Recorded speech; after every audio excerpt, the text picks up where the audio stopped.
తుఫాన్ రాబోతా ఉంది. పైనుంచి మహారాష్ట్ర నుంచి, కర్ణాటక నుంచి, తెలంగాణ నుంచి కూడా నీళ్లు రాబోతా ఉన్నాయి.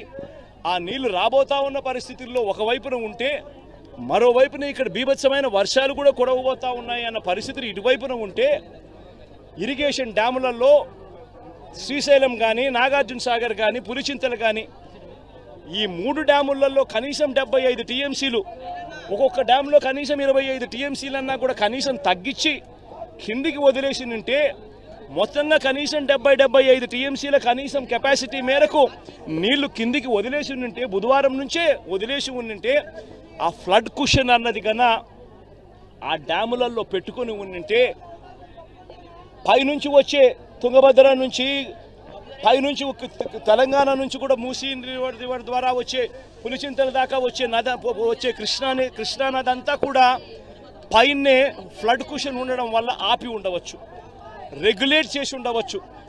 ఇది ఎందుకనంటే శుక్రవారం శనివారం దాకా ఈ పరిస్థితి లేదు. శనివారం దాకా నీకు టైం ఉంది, శుక్రవారం సాయంత్రం దాకా నీకు టైం ఉంది. బుధవారమే కన్నా ఈ కార్యక్రమం చేసి ఉంటే ఫ్లడ్ కుషన్ ఏర్పరచుకొని ఉంటే పైనుంచి వచ్చే కృష్ణానది జలాలన్నీ కూడా రెగ్యులేట్ చేసి ఉండొచ్చు, స్టోర్ చేసుకొని ఉండొచ్చు, కిందికి పంపకుండా ఆపి ఉండవచ్చు. ఇటువైపున తుఫాన్ ఏదైతే వస్తూ ఉందో, ఇటువైపున తుఫాన్ ఏదైతే కింది ప్రాంతంలో తుఫాన్ ఏదైతే వస్తూ ఉందో ఆ తుఫాన్ను ఒకవేళ వచ్చిన ఆ తుఫాన్లో ఉన్న నీళ్లు ఒకవైపున పులిచింతల కింద ఒకవేళ వచ్చినా కూడా ఆ నీళ్లు మాత్రమే వచ్చి ఉంటే ఇంత బీభత్సంగా జరుగుండేటివి కాదు. ఆ నీళ్లు ఒకవైపున, పైనుంచి వచ్చే నీళ్లు ఇంకొక వైపున, ఈ రెండు కలిసి రావడంతో ఏకంగా 11 లక్షల క్యూసెక్కుల కింద ఆ ఉధృతంగా తయారైపోయి ఈ పరిస్థితి వచ్చింది. ఈ పరిస్థితి వచ్చిన నేపథ్యంలో మరి పైగా ఈ పెద్ద మనిషి చంద్రబాబు నాయుడు ప్లానింగ్ చేయకపోగా బుధవారమే అందరి అధికారులను పిలిచి irrigation secretary, revenue secretary, home secretary వీళ్ళందరినీ పిలిచి రివ్యూ తీసుకొని ఒక్కొక్కరికి బాధ్యతలు అప్పచెప్పాల్సింది పోయి అది చెయ్యకపోగా తాను శనివారం అర్ధరాత్రి బుడమేరు మీద ఉన్న రెగ్యులేటర్ గేట్లను కూడా ఎత్తేసాడు.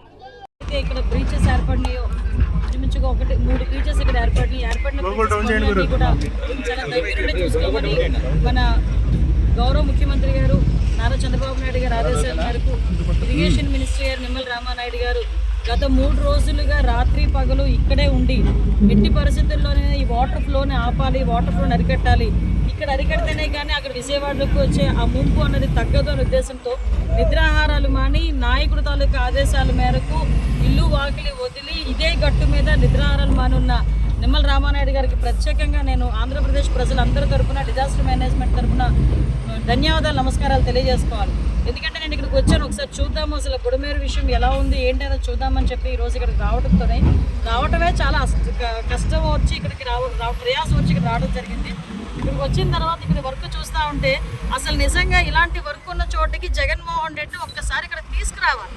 ఎందుకంటే బుడమేరు అంటే ఒక నది, బుడమేరు గేట్లు ఎత్తాడు, బుడమేరు అంటే ఏంటో కూడా తెలియని వ్యక్తి సీఎం అయిపోయి 5 సంవత్సరాలు ప్రజల తాలూకా కష్ట నష్టాలని పక్కన పెట్టి సుమారుగా 5 సంవత్సరాలు కూడా తన లాభాపేక్ష గురించి పరిపాలించిన వ్యక్తి ఈ రోజు బయటకు వచ్చి నోటికి వచ్చినట్టు మాట్లాడుతూ ఉంటే మళ్ళీ పైగా ప్రజలందరినీ భయభ్రాంతులకు గురి చేయడం, ఏదో బుడమేరు లెవెల్ పెరిగిపోయింది, మళ్ళీ వాటర్ అంతా కూడా విజయవాడ మీదకి వచ్చేస్తుందట, ఇలాగట అలాగంటే సాక్షిలోని నోటికి వచ్చినట్టు రాయటం.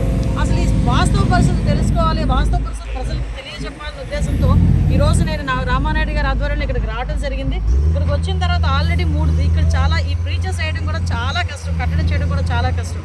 ఎందుకంటే మొత్తం లూజ్ సాయిల్, ఈ లూజ్ సాయిల్ మీద వెహికల్స్ చాలా కష్టమైన పరిస్థితుల్లో ఎట్టి పరిస్థితుల్లోనే కూడా ఇటువైపు ఒక బ్రీచ్ క్లోజ్ చేయాలనే ఉద్దేశంతో ఒక బ్రీచ్ ఆల్రెడీ క్లోజ్ చేసి సక్సెస్ఫుల్గా పూర్తి చేయడం, ఈరోజు ఈవినింగ్ కల్లా మన 2వ బ్రిడ్జ్ పూర్తి చేయడానికి సమాయత్తం అవ్వడం, 3వ బ్రిడ్జ్ కూడా పూర్తి చేసి ఈరోజు నేను ఇక్కడ నుంచి వెళ్తానని చెప్పి ఇరిగేషన్ మినిస్టర్ గారు కానీ అధికారులందరూ కూడా సమాయత్తం అవ్వడం, ఇవన్నీ చూస్తూ ఉంటే చంద్రబాబు నాయుడు గారి తాలూకా చిత్తశుద్ధి, ఎన్డీఏ తాలూకా చిత్తశుద్ధి కనిపిస్తాం ఈరోజు. ఎందుకంటే ఈరోజు చాలా మంది బయటకు వచ్చి ఓర్వలేక మాట్లాడే వాళ్ళు చాలా మంది ఉంటారు.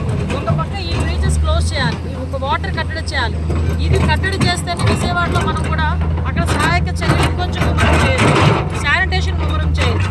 వీటన్నిటి గురించి కూడా ఒక్కొక్క మంత్రిని, ఒక్కొక్క ఐఏఎస్ ఆఫీసర్ డిప్లాయ్ చేసి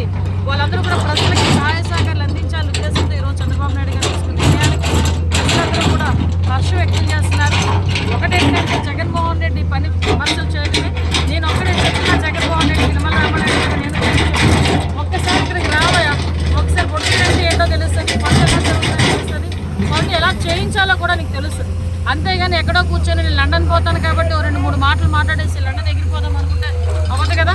ఈరోజు ఒకటే చెప్తున్నాం, నాయకుడు చిత్తశుద్ధి ఉంది. ఆ నాయకుడు కింద పనిచేస్తున్న మా మంత్రులందరికీ చిత్తశుద్ధి